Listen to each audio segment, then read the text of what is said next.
our title, Dehydrated Tomato Candy, and I am Julie Nagsaway, Julie and Lunera.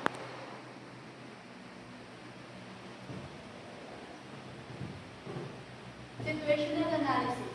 Tomatoes is known to be a great dietary source of antioxidant lycopene, which is found to be linked with reduced risk of life-threatening diseases like heart attack and cancer. Ahmad Abu Hararia et al. 2022. Candies are everyone's favorite, including the elders. This can be enjoyed by people of all age groups and it provides various health benefits. Candies are lollies are generally made up of sugar and other ingredients. Sugar can restore willpower. Sweet confections like candies are available as non-sugar substances too. They are made from juice and are available all over the world. Narayan Thakur 2021. Purpose of this study. The purpose of this study is accomplished with the learning objectives which were we developed the dehydrated tomato candy. Where here, we are going to formulate with 4 treatments such as the treatment 1, treatment 2, treatment 3, treatment 4, including the control recipe. Also, we are going to determine with the variability differences between the formulations and also is to determine with the best formulation. Statement of the objectives. This study aims to develop dehydrated tomato candy, specifically standardized of the formulation of dehydrated tomato candy. 2. Determine the sensory attributes of the dehydrated tomato candy in terms of color, texture, aroma, flavor, and general acceptability. To determine the significant difference between and among the treatments. 4. Determine the production cost of the dehydrated tomato candy. Research design. Researchers came up with a descriptive experimental design to test if the product is aligned with the objectives. The 4 treatments consist of treatment 0 or the control recipe, treatment 1, treatment 2, treatment 3, and treatment 4. This will be evaluated by 60 consumer respondents that is subjected with the sensory attributes such as its color, texture, aroma, flavor, and general acceptability. Materials. White sugar is the main ingredient in making dehydrated tomato candy. The researcher used in dehydrated tomato candy was tomato sugar as well. The product used in dehydrated tomato candy is wood from the Barangay Lipay, Sur San Gabriel, Lautaro. Table 1. Ingredients and making the control recipe of dehydrated tomato candy. Quantity, unit, and description. Quantity, 30 unit grams. Description, menu, 50 grams tomato, 90 grams white sugar, and 30 ml calamansi. Table 2. Formulation dehydrated tomato candy.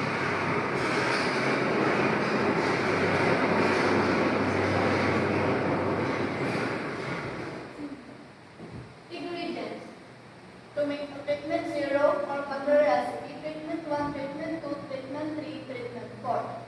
Ingredients. Indian mango 500 grams, 500 grams, 250 grams, 100 grams, and 0 grams. Tomato 0 grams, 225 grams, 250 grams, treatment 3, 375 grams, and treatment 4, 500 grams. White sugar. Treatment 0, 50 grams, treatment 1, 50 grams, treatment 2, 50 grams, treatment 3, 50 grams, and treatment 4, 50 grams. Selection of dehydrated tomato candy. This is the process flow of dehydrated tomato candy. The first is washing, cutting, blending, pasteurizing, molding, drying, cutting to squares, dusting, packaging, and labeling. The sensory characteristics of the 4 treatments, including the control recipe, will be evaluated the 9 points hedonic scale. Panelist hedonic rating, like score, likely extremely 9, likely very much 8, like moderately 7, like slightly 6, neither like or dislike 5, dislike slightly 4, dislike moderately 3, dislike very much 2, dislike extremely 1. Data analysis. The data gathered was recorded with the frequently count and the analysis of variance or ANOVA. ANOVA. It is an analysis tool that uses many statistics that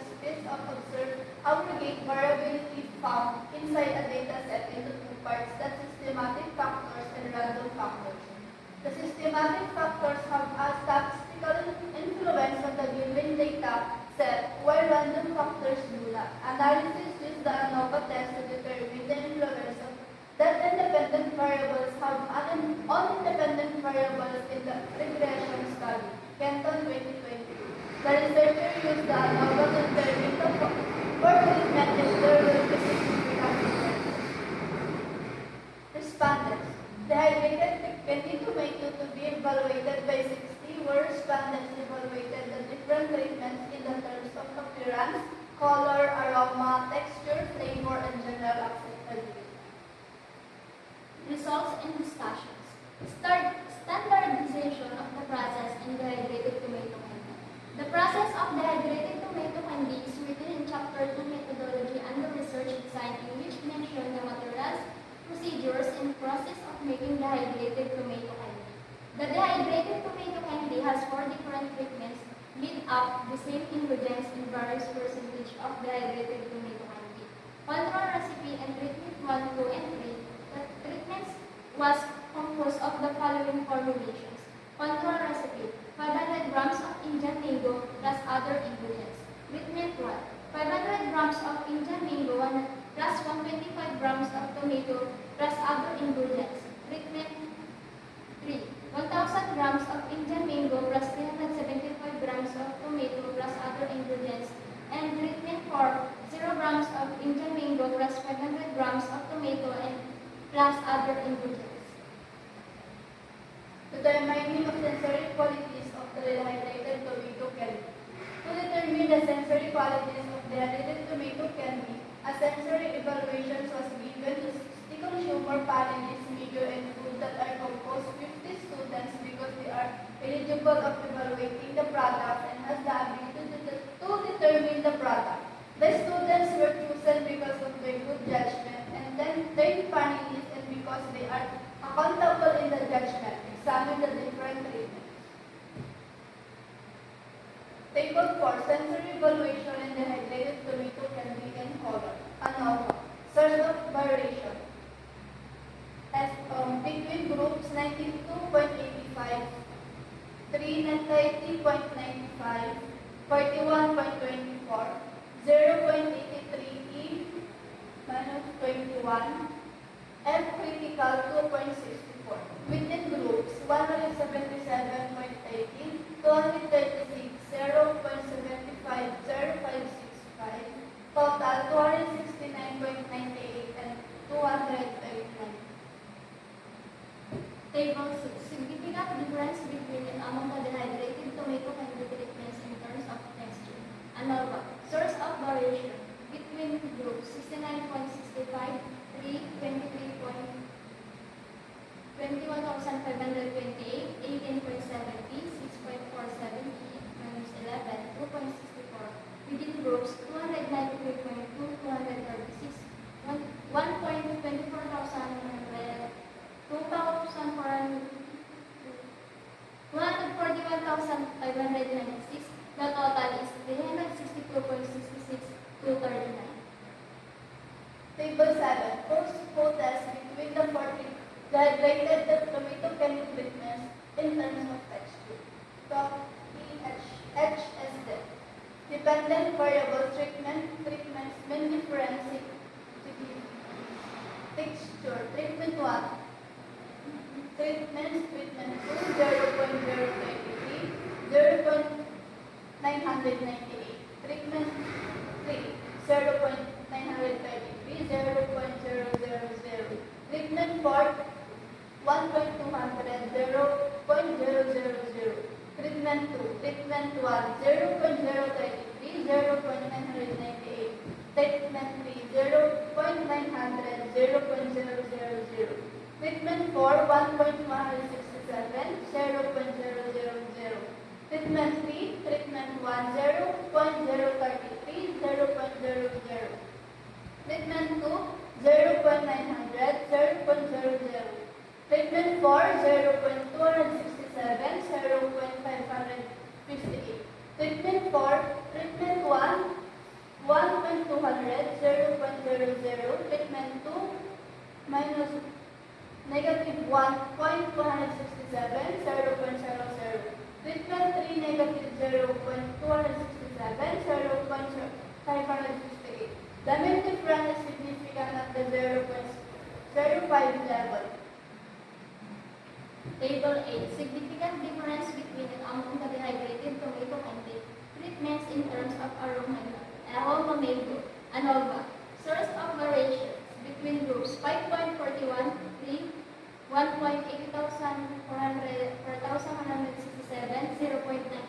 0.42, 2.64.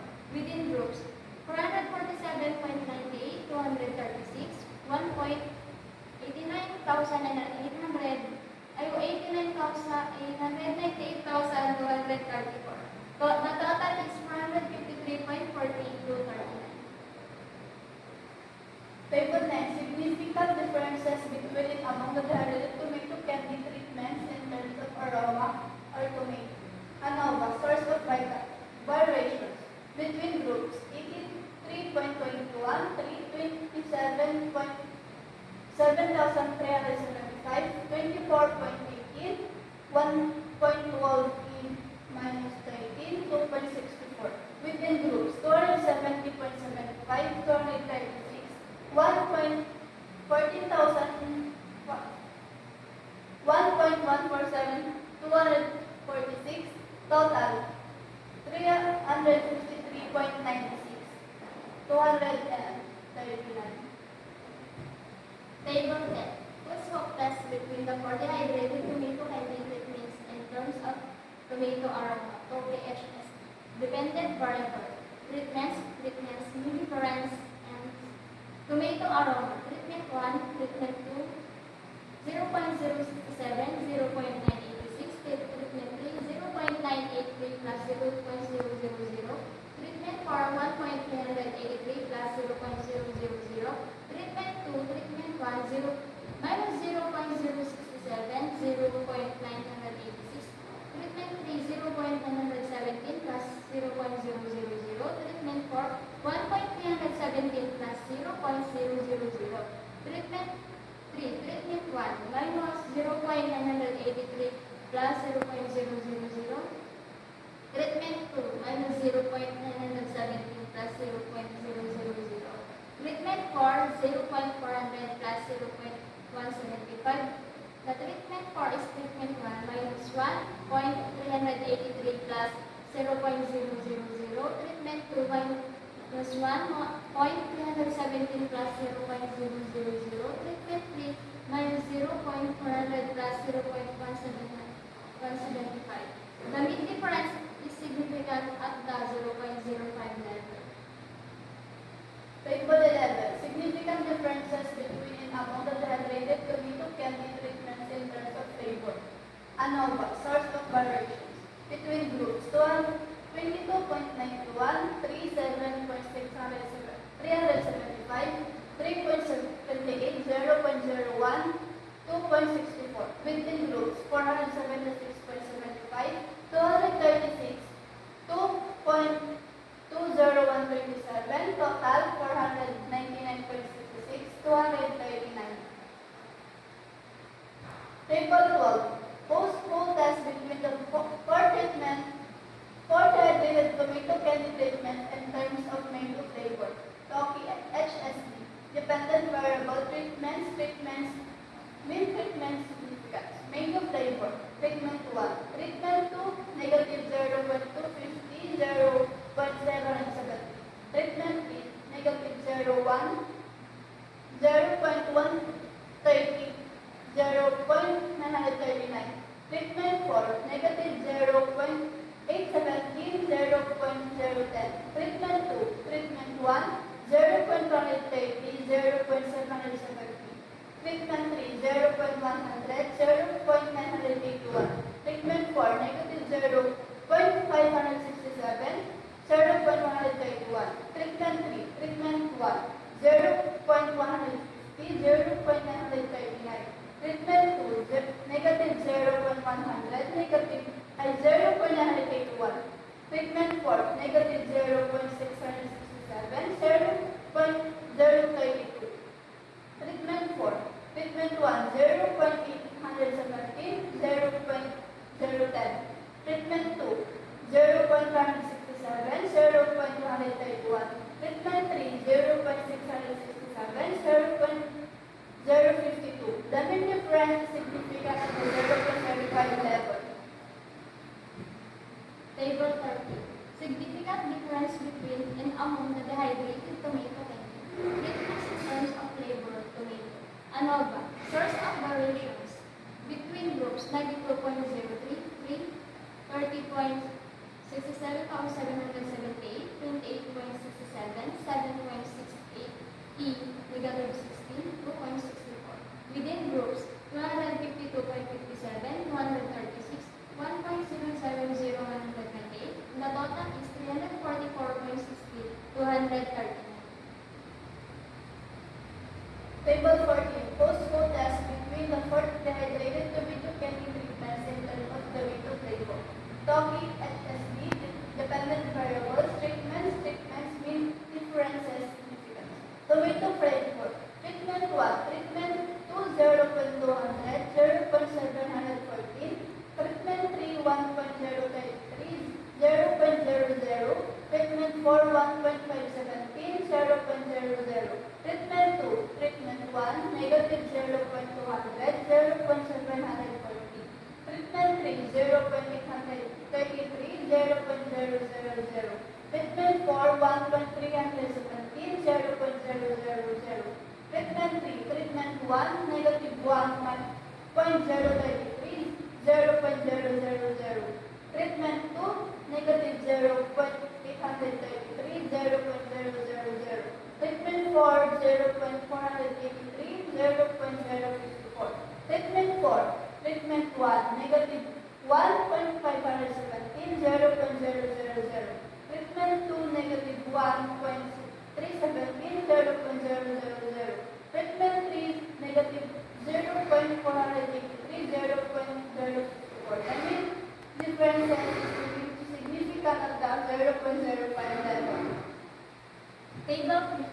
Significant difference between and among the dehydrated tomato candy treatments in terms of general acceptability.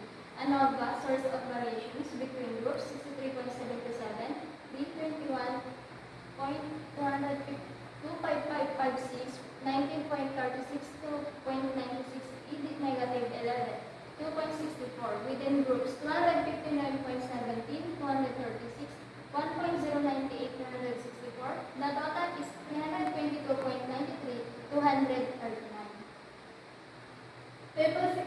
Post-go test between the four dehydrated tomato candy treatments in terms of general acceptability. Toki HSB.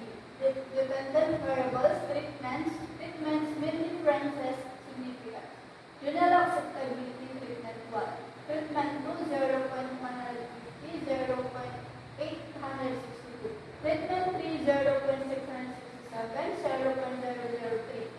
Treatment 4, 1.317, 0.000.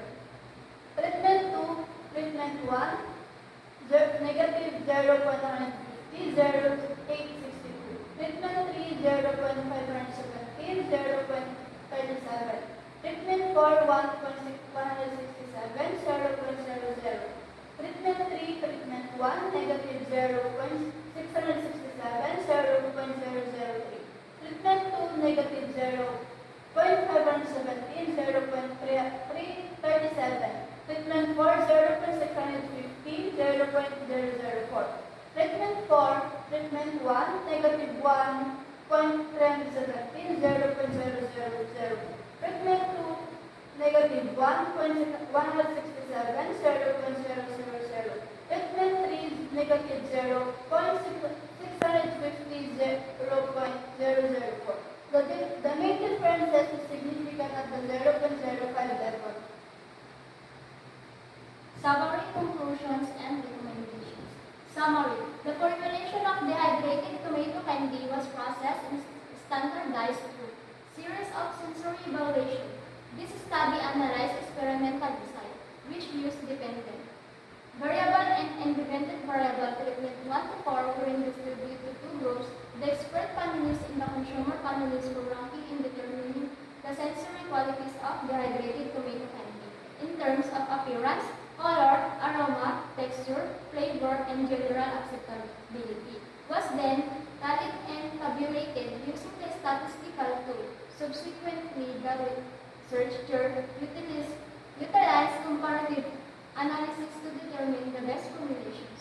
The production cost of the best formulation of dehydrated tomato candy was marketable to consumers and profitable for local producers.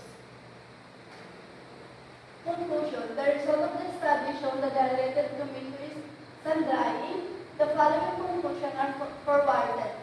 First, the standardized and processing tomato candy was dehydrated. 2. There is significant differences in the sensory qualities of dehydrated tomato candy, especially in appearance and color. The dehydrated tomato candy was acceptable in terms of aroma, texture, flavor, and general acceptability.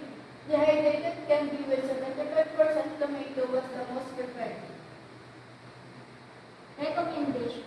Based on the conclusion provided, the researcher recommend the following. First, conduct shelf life of dehydrated tomato candy.